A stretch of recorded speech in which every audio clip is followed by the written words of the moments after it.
સુખદેવજી મહારાજને વંદન કરે છે વ્યાસજી. આહા, પુત્ર પિતાને વંદન કરે એ તો સમજ્યા કે પુત્ર હોય એ પિતાને વંદન કરે. વ્યાસજી સુખદેવજી મહારાજને વંદન કરે. જ્યારે વ્યાસજીના પુત્ર છે સુખદેવજી મહારાજ.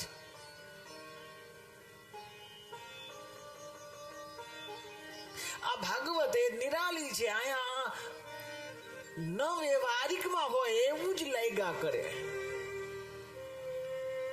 જ્યારે વ્યવહારિકમાં જોઈએ તો એનાથી ઉલટું હોય.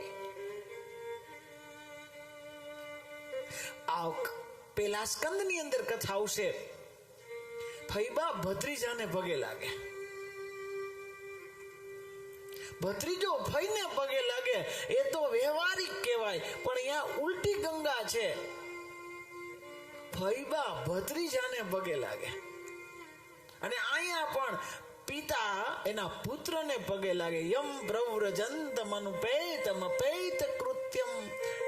એવા સુખદેવજી મહારાજ યમ પ્રવ્રજેત, યમ પ્રવ્રજંત. વ્રજંત એટલે વિચરણ કરું. સંસ્કૃતમાં ઉપસર્ગ લગાડ્યો છે.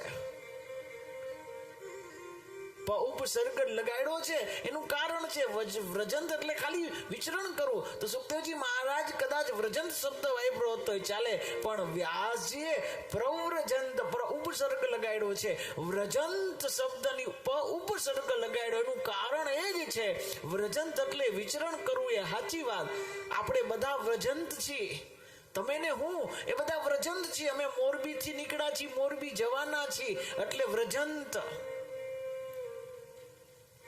વ્રજંત એટલે વિચરણ કરો. જે વ્યક્તિ પોતાના ઘરેથી નીકળે, વિચરણ કરે, પછી પોતાના ઘરે જાય, એના માટે વ્રજંત. પણ સુખદેવજી માટે ઉપસર્ગ એટલે લગાડ્યો કારણ કે સુખદેવજી મહારાજ એક વખત ઘર છોડે પછી પાછા ઘરે આવે જ ન શકે. એના માટે પ્રવ્રજંત. એમ પ્રવ્રજંત મનુપેતમ અપેત કૃત્ય. જેને બધું કાંઈ નથી કર્યું અને જેને કાંઈ કરવાનું બાકી નથી એવા સુખદેવજી મહારાજને વંદન છે. જેને કશું જ કાંઈ કર્યું નથી અને જેને કાંઈ કરવાનું બાકી પણ નથી. બરોબર, સૂર્યનારાયણ એવા જ છે.